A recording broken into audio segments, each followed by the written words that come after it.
afternoon, everyone, and happy Earth Day. I'm Karen Chalmers. My pronouns are she, her, and I'm the Senior Director of Brand and Engagement here at Tech Alliance. Acknowledging the land upon which our organization sits is an important step to honoring the lands and the history of the region's Indigenous peoples. We begin by acknowledging the significant historical and contemporary contributions of local and regional First Nations and all the original peoples of Turtle Islands. As settlers, we acknowledge that this is sacred land upon which we are privileged to live and work. We are committed to recognizing and strengthening the deep connection and long-standing relationship between Indigenous peoples and the land of Southwestern Ontario and of London. This is the land of the traditional territory of the Anishinaabe, the Haudenosaunee, the Lenape, the Attawaddaron, and the Wendat. We would like to recognize the 3 First Nation communities neighboring the City of London, including Chippewas of the Thames First Nation, Oneida Nation of the Thames, and Munsee Delaware Nation.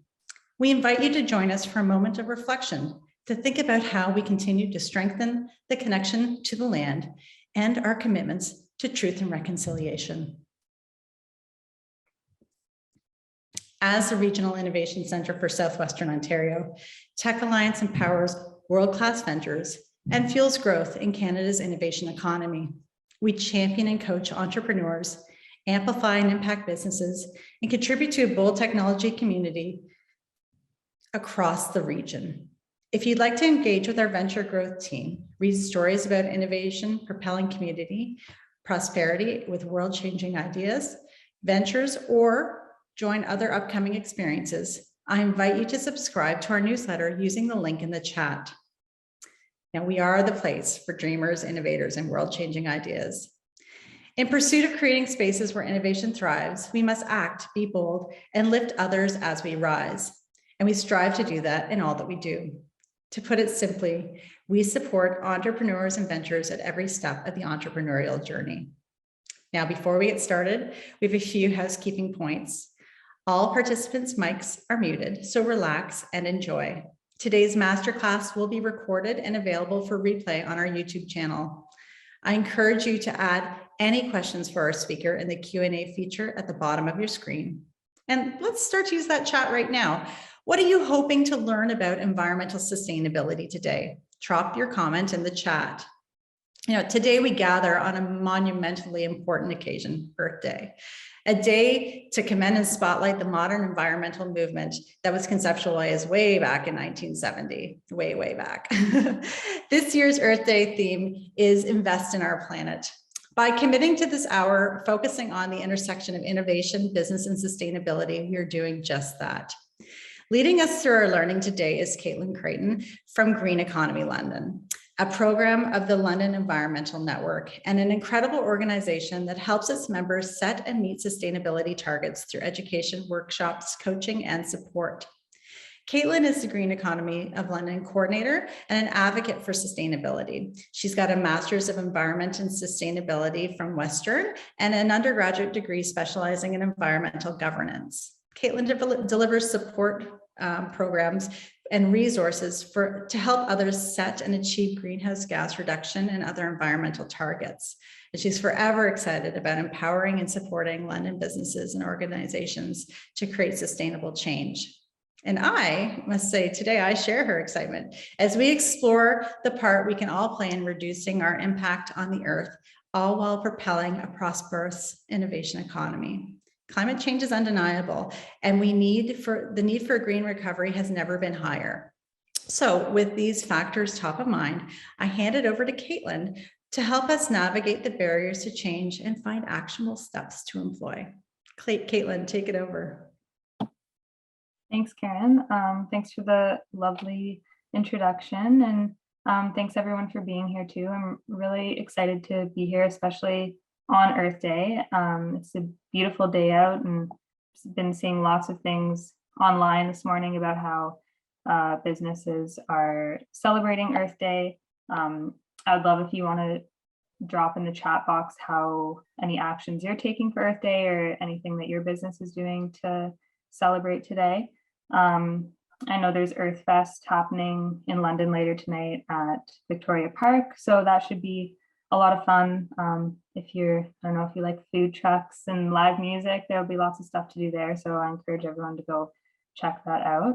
And like Karen said, if there's any questions, feel free to put them in the Q&A, and I'm happy to address them after the presentation. So I thought I would just go over the agenda for today.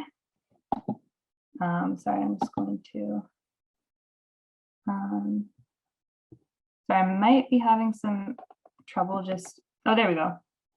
All right, so I want to go over the importance of business sustainability and how financial and ecological success really do go hand in hand, as well as how your organization can set or establish a baseline and set a reduction target, measuring your greenhouse gas emissions, and as well as tracking your energy use, waste and water consumption, and how you can effectively make reductions in those areas.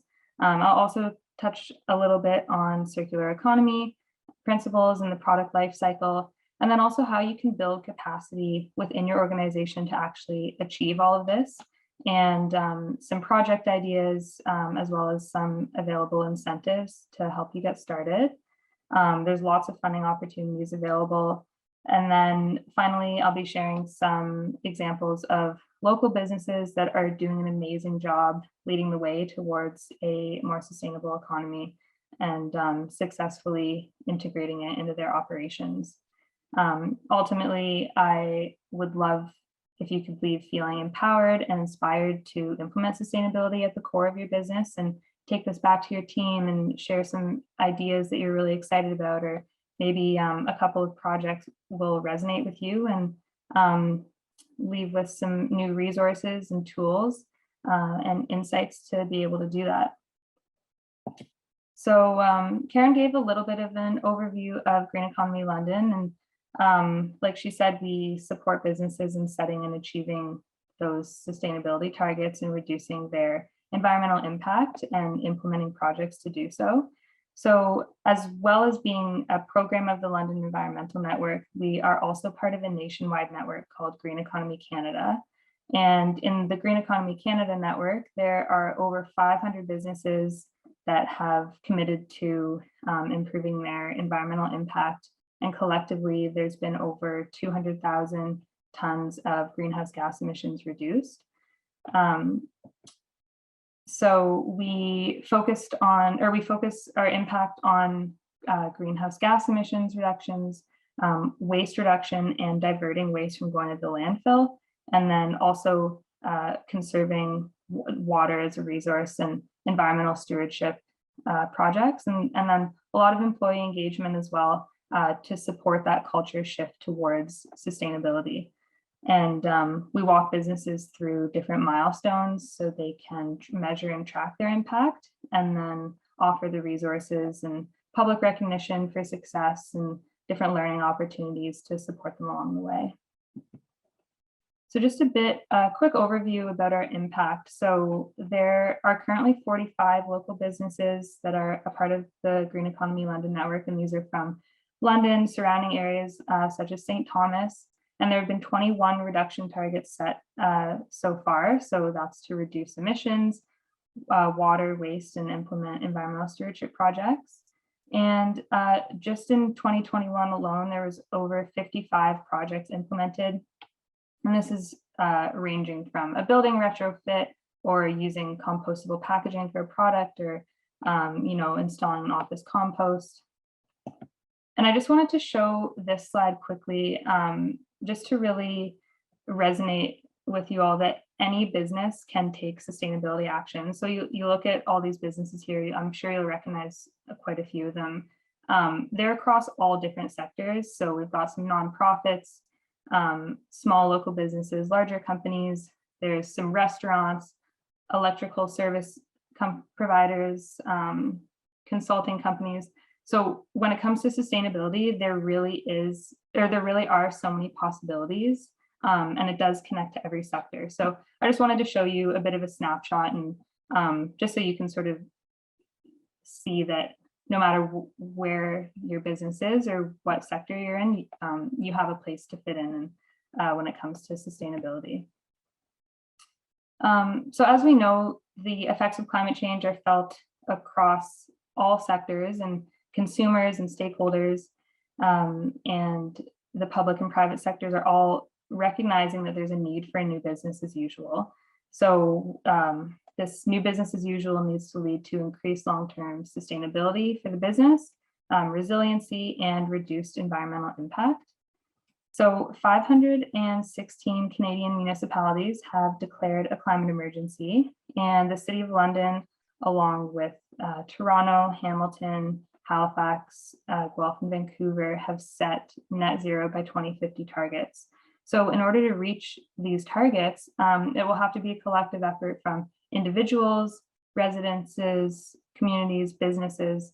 So every company and every industry is going to need to evaluate their emissions and their energy usage and make reductions to be more resilient against climate change and the risks that it can impose on business. So this is an opportunity for you to be part of the solution and make a positive environmental impact while also future-proofing your business. Pursuing sustainability can offer competitive advantage and really has a lot of benefits too that I'll go over quickly here. So you can reduce operating costs a number of ways by implementing energy efficiency practices, saving money on your utility bills if you implement water conservation projects, for example. You can cut costs in waste disposal services from reducing your waste. And catalyzing innovation, the market for green and ethical and sustainable products has never been higher, and consumers are increasingly looking for products that align with their values and are really taking that into consideration when making their purchases. Mitigating business risk as well, such as supply chain risk, regulatory, reputational risks. I'll give an example first with supply chain risk.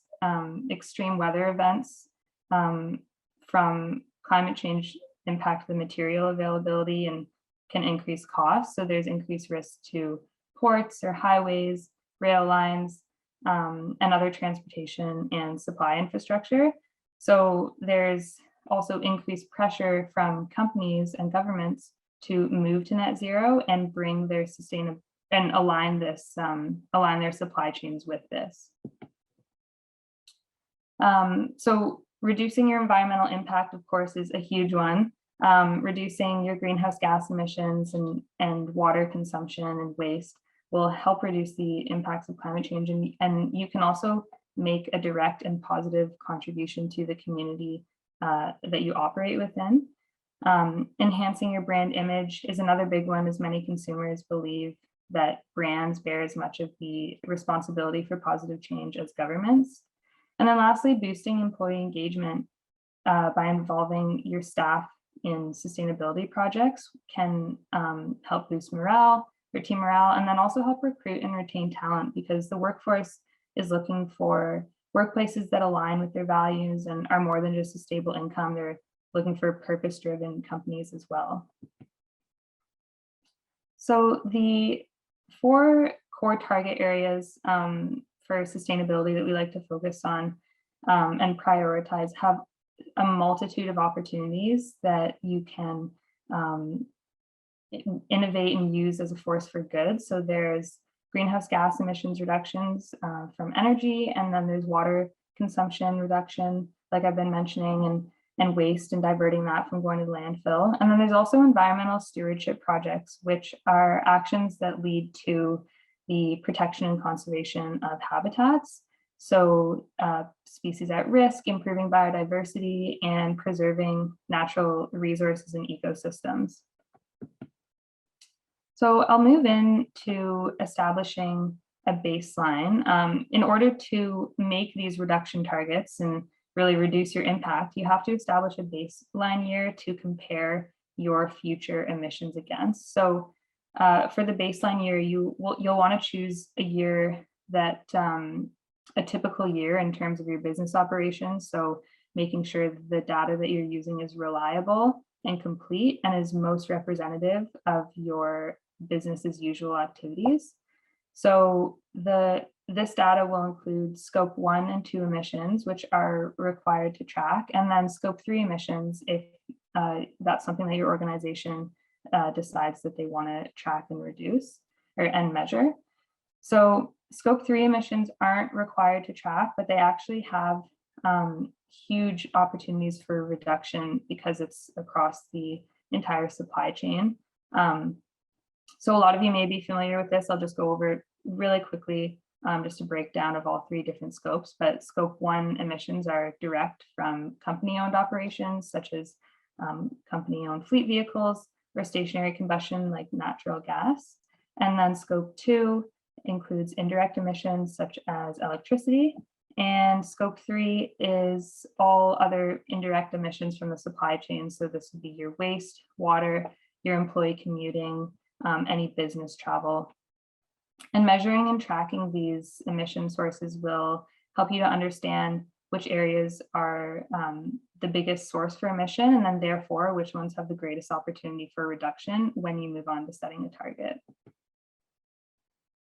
So setting a target to reduce your emissions shows your commitment to sustainability to customers and stakeholders, as well as employees, and it also demonstrates sustainability leadership and drives your progress. So they're a great way to respond to consumer demands in an increasingly green economy, and integrating targets into strategic planning will increase resilience as the regulatory environment becomes more uncertain in the face of climate change.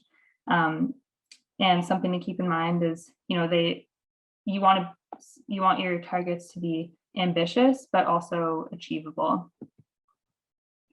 So I've got some key considerations here for target setting. And once you've established your baseline, you want to keep in mind the target can be absolute or intensity based. So absolute refers to the total amount of greenhouse gas emitted, or whatever, we'll go with greenhouse gas emissions, whatever unit you're trying to reduce. So total amount of emissions reduced by the target year relative to your baseline year. So for example, a company could set the target of 40% reduction in greenhouse gas emissions by 2025 from a 2019 base year. And then intensity based, on the other hand, is the reduction in total amount reduced per unit of a particular metric. So that could be a square footage of your operational facility, or it could be per number of employees. And then when looking at your data, you can see which sources, like I said, are the highest emitters, and then which ones would offer the biggest reduction opportunity. So if you want, you can identify some low-hanging fruit and pick some reduction opportunities that you could implement more immediately, such as LED lighting retrofits are pretty straightforward. It's a simple project. And then you can move on to something bigger down the line that's more long-term. And then you can plan out which actions you're going to take and projects to implement to achieve those reductions based on your organization's resources and capacity.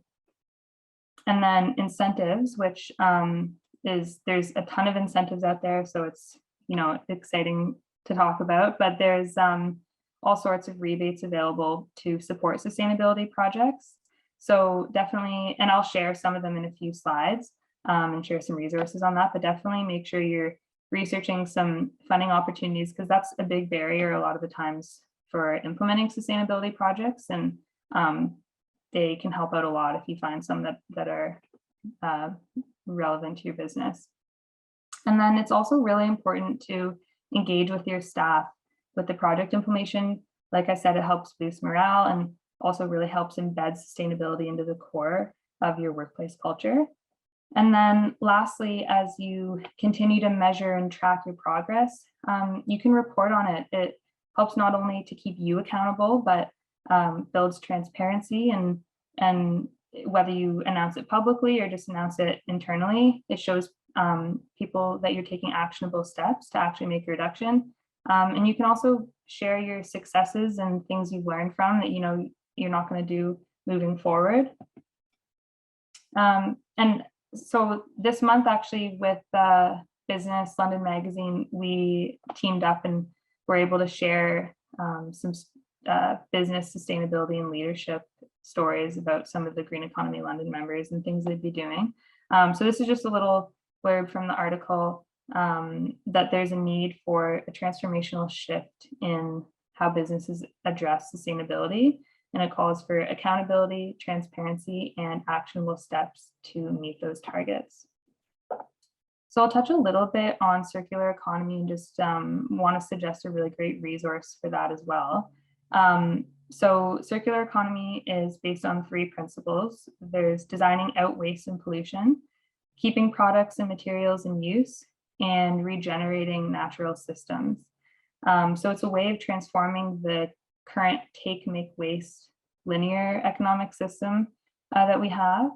And you can use this to rethink and redesign your products and the packaging that they come in and adopt a return and renew system. So I encourage you to check out the Ellen MacArthur Foundation. There's a lot of great resources on her website, as well as some educational videos that give you a really good overview of what circular economy is and how businesses can start to adopt it and think about it. So a Canadian business that comes to mind, they might have actually even started in St. Thomas actually, but it's called a Friendlier Company. So they use, or their product is reusable containers for restaurants to eliminate single-use packaging and the environmental implications that come with single-use takeout containers. So they collect, sanitize, and deposit back and return the containers back to the restaurants to keep them in use. So that's a great example. And yeah, that's called Friendlier Company if you want to search them and check them out.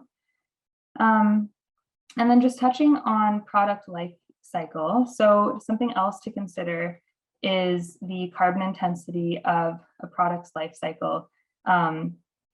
So in every product, in each of the product's life cycle stage, there will be potential to reduce resource consumption and emission, and then also improve the performance of the product.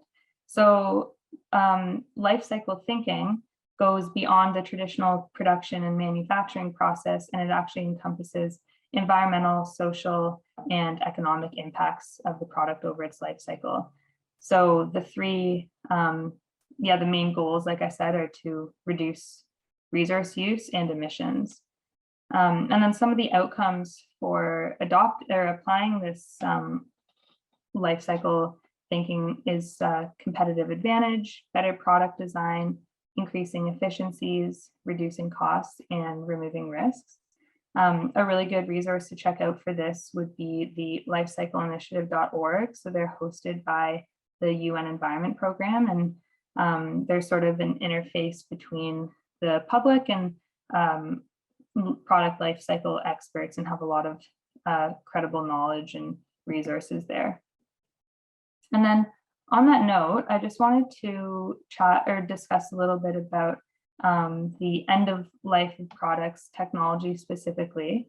So, when electronics are thrown into the landfills, they have serious environmental impacts because they contain non-biodegradable materials and heavy metals, and that can leak into the groundwater and potentially threaten water resources. And then also producing and manufacturing technology has an intense carbon footprint. So when electronics can be refurbished or recycled into a workable and effective device, it reduces the demand for the extraction of non-renewable resources and the emissions associated with these processes. So something your organization can do, really easy action project, is to donate or sell old tech equipment for recycling or refurbishment. So there's an organization called Tech Wreckers, and they are a local company that refurbishes tech equipment.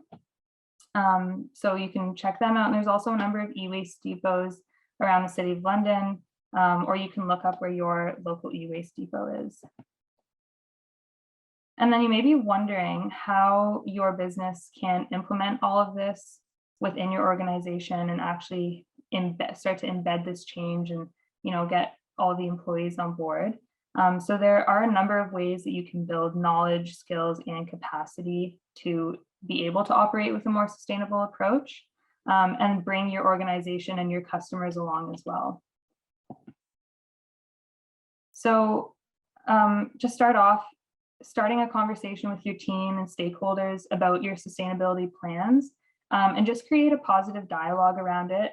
I like to think that there's the different levels to it. So it sort of starts at the individual level, and then the team gets involved, and then eventually, the whole organization, and it sort of transcends to an industry as they see other people leading the way with their actions. And employee engagement is a huge thing. We focus a lot on employee engagement at Green Economy London and have 2 employee engagement programs.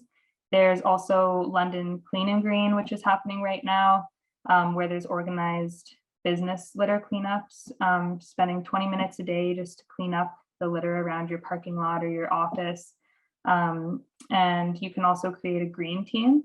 So a green team is a group of staff or volunteers that are really enthusiastic about wanting to develop and implement and manage the sustainability initiatives that your organization is doing. And then it's also important to consider and appease people's varying motivations for wanting to implement sustainability, because some people, could just want to be a positive environmental steward and make an impact. And then for some other people, the motivator is improved bottom line or resource efficiency. So fortunately, there's a lot of co-benefits that you can touch on, so you can sort of cater to everyone's point of view. And then lastly, I think it's one of the best learning opportunities is to see what others are doing and find some projects that inspire you or projects that look really fun for your organization to try and adopt.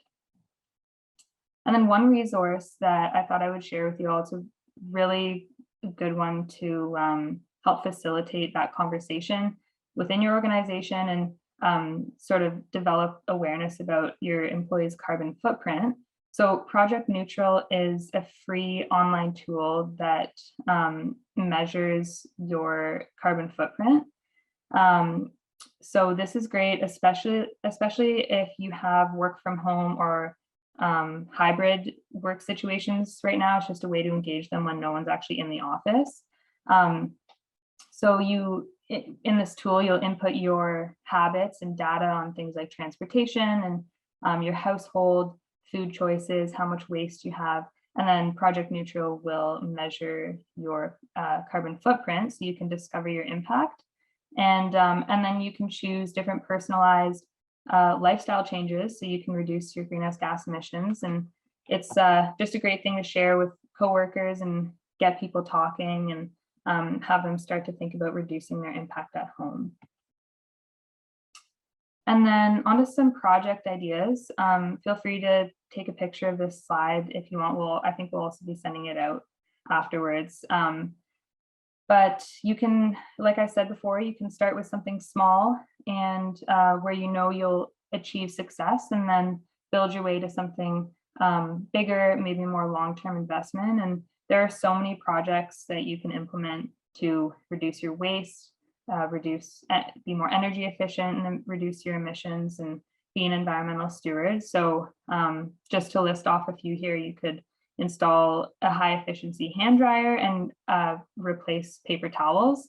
You could start an office compost to address food waste for your staff or maybe visitors to the building. And then offering bus passes instead of parking passes is a really great way to encourage sustainable transportation options and address those scope 3 emissions that I mentioned before. And then onto the incentives and funding. And we'll be sending out all the links for this too, so you can make sure to check these out. Fortunately, there are many grants, rebates, and incentives available for businesses and nonprofits to implement sustainable innovation. So on our website, for example, under our resources dropdown, we have an incentive page, and it's sort of a directory spreadsheet with a bunch of different funding opportunities. There's some for energy efficiency and retrofits, and there's community youth outreach funding, funding for Indigenous communities, employee engagement and stewardship. And these can support small businesses, larger companies, or nonprofits. So there's three that I'm gonna talk about specifically today. So that's EV charger incentive, save on energy, and then there's also funding for research and development that I want to talk about. So mentorworks.ca is a government funding directory, and they have grants, loans, and funding programs that support research and development projects to drive innovation. So the focus is on bioproducts, clean tech, and commercialization strategies. And the nice thing is that it's not exclusive to research-focused companies or large businesses. So everyone can take a look and hopefully find something that's relevant to your needs and project ideas. And then the EV charger incentive is a really great one going on right now. So the EV charger incentive is from Green Economy Canada, or launched by Green Economy Canada and funded by Natural Resources Canada. So the program will reimburse up to 50% of the cost of installing EV charging stations, and up to $100,000. So it's eligible for installations in public places, on the street, multi-unit residential buildings, workplaces, and light-duty vehicle fleets. So installing EV chargers is a great way to reduce emissions and can also encourage customers who operate EVs to come to your location and, you know, even stay longer while they're charging their car outside and they're inside purchasing products or services. And it also helps to accelerate Canada's transition to their low carbon transition and get your business ahead of the curve. And then lastly, I want to touch on Save on Energy. So Save on Energy has financial incentives for energy efficiency related projects, and they have a small business program that offers up to $2,000 for eligible lighting equipment. And then they also have they also offer up to $2,500 for eligible non-lighting equipment. And they have a retrofit program available for efficiency projects. And you can see their example projects would be lighting retrofits, lighting controls, HVAC redesign, chiller replacement, or variable speed drive installation. And basically with this funding, they intend to help businesses save on energy costs and then also increase competitiveness. And we're going to dive now into some local examples of businesses that are really doing an amazing job with sustainability. Hemans will be the first one I'll go over, and they're a local garden center and strawberry farm, setting an excellent example with water conservation and greenhouse gas emissions reductions. They're also one of Green Economy London's members. And I actually just saw this morning that they announced they're installing EV chargers. So they're installing 3 level 2 EV chargers in their parking lot, and they'll have the capacity to charge 6 EVs at once. And they'll actually be using the power from their solar panels to charge the chargers. So I thought that was pretty cool. And yeah, they just announced that this morning in honor of Earth Day. So they've installed flooding benches in their greenhouses to recapture 100% of the water that isn't absorbed by plants. So the water that the plants haven't absorbed, they will filter that and reuse it to water or reuse it in the future. And then they've also, they use a drip irrigation system in their strawberry fields and have been able to reduce their water usage by 75%. And then the solar panels that you see in the picture here, they just completed their solar panel installation in 2021. And it's able to generate 57% of their annual power needs. There's 264 solar panels, and it can produce as much as 120,000 kilowatt hours of energy in a year. So just to put that into context, that's enough to power about 11 homes. And yeah, so they are just really killing it on the sustainability front. And then the London and District Construction Association, or LDCA, is another great example. And they're really committed to being leaders in the construction and building sector. So they installed 2 level 2 EV chargers as part of their strategy to reduce their scope 3 greenhouse gas emissions. And they also installed a solar panel on the building rooftop and then over the sidewalk, which you can sort of see in the back of the picture there. And that covers 100% of the LDCA's electricity. And construction is one of the largest emitting sectors in London, so they really wanted to address this head on. And it also encourages their members to operate EVs and offers benefits on an operational level, as the construction sector is seeing an increase in EV vehicles, so people can charge their cars there. And they actually also set a 50% greenhouse gas reduction target by 2031. So all these projects will contribute to their reduction. And then I also just wanted to include this example with Microsoft and a more global example. So in January 2020, they announced their commitments to become carbon negative and water positive and a zero waste company by the year 2030. So on March 10th, they actually just released their sustainability report that outlines their progress so far. And they shared it in a blog post, which is what the screen capture I have up here. They were able to reduce their scopes 1 and 2 emissions by 17% by purchasing renewable energy. And then their scope 3 emissions increased by 23%. So in this update, they shared some key learnings. And I just wanted to share them in this masterclass because I do think it's relevant and definitely relates to everything we've been talking about. So they increased their focus on the fundamentals like operational discipline to establish a solid foundation across the company. And then the foundation for them starts with comprehensive data and then the necessity to prioritize accurate data, tracking of emissions, and using this to help inform their action plan. And then they actually require their in-scope suppliers to report their emissions and made an updated supplier code of conduct for which they actually have data from over 87% of their suppliers now. So that's pretty cool. And yeah, so just to tie it all in, I do want to wrap up by saying everything we've discussed today, from the target setting and data, action planning and setting your baseline, we can support with as an organization. So from the project implementation and providing tools and resources for your organization to be able to implement sustainability and be leaders towards a more sustainable future.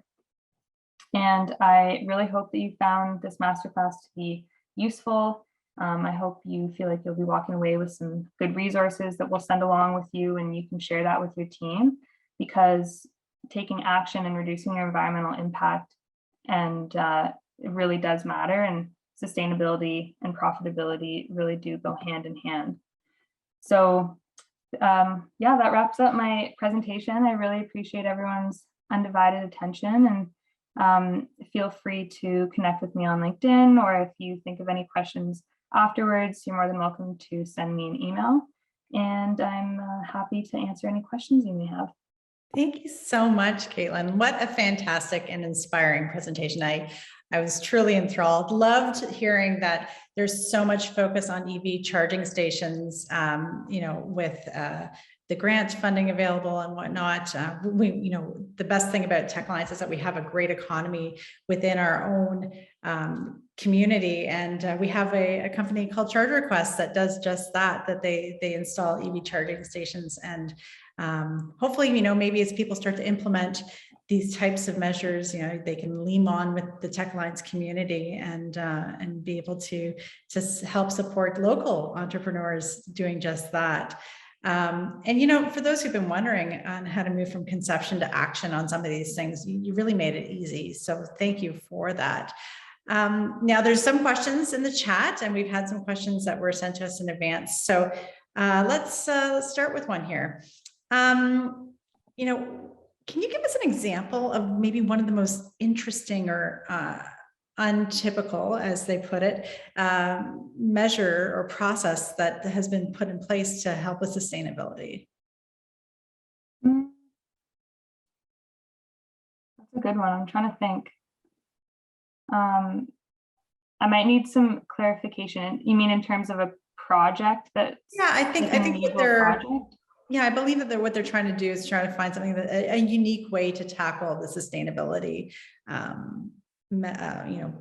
kind of problem. Yeah. I don't know. That's a good one. I mean, there are so many projects that, businesses in London are implementing, and there's so many. I think a really cool one, and I don't know a ton about this, but we do have a recorded webinar online about this, but blue roofs are an option, or green roofs. I think that's really cool, and not a lot of people have done that. So I think that's maybe I can include that in the resources to send, so they can folks can watch the webinar about it or read some resources about it. Can you expand on what a blue roof is? Yeah, so that I'm not super familiar with them, so that's what I'll have to send along. Fair. And then obviously a green roof is having a green plant roof, right? So awesome. Well, thank you. And when we think about like that tip on project neutral, super cool. But what are other like really cost effective and fast ways that we can scale up to reduce greenhouse gases? Yeah, I think definitely some building retrofits that address your energy consumption, and then transportation a lot of the times is a big one for companies. So although fleet vehicles fall into what they would be tracking, but employee commuting is a huge one too, even though that does fall into scope 3. So yeah, I think if you're able to focus on projects like that and push that forward, that's a great starting point to really address your energy consumption and emissions from sources like that. And what are some like unique ways that you've seen to engage employees with sustainability around the community? Yeah, there's tons. We did have a member who was doing a Earth Day bingo with their employees today. And a lot of people I've been seeing are participating in London's Clean and Green. So they're doing litter cleanups. The Sustainable Transportation Program is really cool too. And so where workplaces are, they've offered the biking infrastructure or so people can bike to work, like showers or change rooms or bike racks, just to make it easier for people, because a lot of the times, people might want to bike to work and there's no really infrastructure set up at their workplace for that. So that's one that I really like. And then for the 2 programs that we run, so there's one, we'll be going on to our 3rd year running this, called Workplace Green Up, and it's sort of a friendly competition for people to, for all the workplaces to get points by participating and taking environmental action. And then each week of the month is focused on a sustainability target area. So emissions and energy waste water, and environmental stewardship. So that's always a fun one people always like a little competition too. So I love that. yeah, I love a little friendly competition within the community. It's great to see. yeah.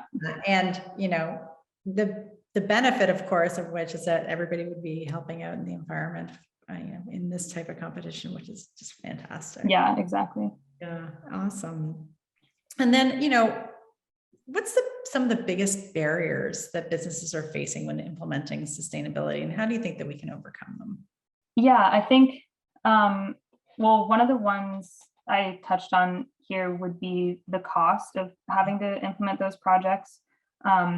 So thankfully, there are a lot of funding opportunities available. And we've dropped a bunch of those links. Yeah, I just saw that. Yeah, thank you for sending those, Quinn. And then knowledge and capacity too is another big one, because people just honestly might not know where to start, and they also might not be aware of just how significant their impact is, or the potential they have to really make a difference by just changing one little habit or implementing a longer term investment.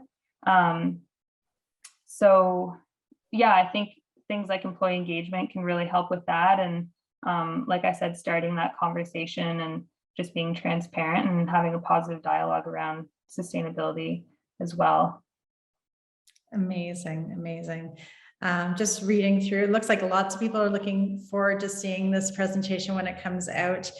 We will be uploading this video to YouTube probably at the beginning of next week, as well as sharing out all the links that you're giving us, Kaitlin. It's going to be great to be able to have people take actions on this presentation today and reflect back on it.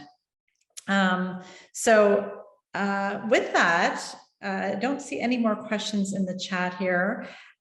So, you know, I think that kind of brings us to a close, but, you know, again, thank you so much, Kaitlin, and to Green Economy London for providing such excellent resources to us and to our community to help create, plan, and even access the funding, which is so key, and inspiring examples of the companies that you were sharing today. I mean, like, who doesn't love humans? And definitely one of those great examples of somebody who's doing a good job at it. So, you know, it's wonderful to see these people who are propelling the path forward towards environmental sustainability. And we thank you for the work that you do to help with that every day. And we hope that our community can take what they learned today and make actions for themselves. So thanks for sharing this hour with us. And thank you to all who are here in attendance as well. Look forward to sending you out all these resources so that you can start to really build your own action plan towards environmental sustainability and you know, build your innovative companies with that in mind. So for today, be well, take good care of yourself, each other, and the planet. Take care.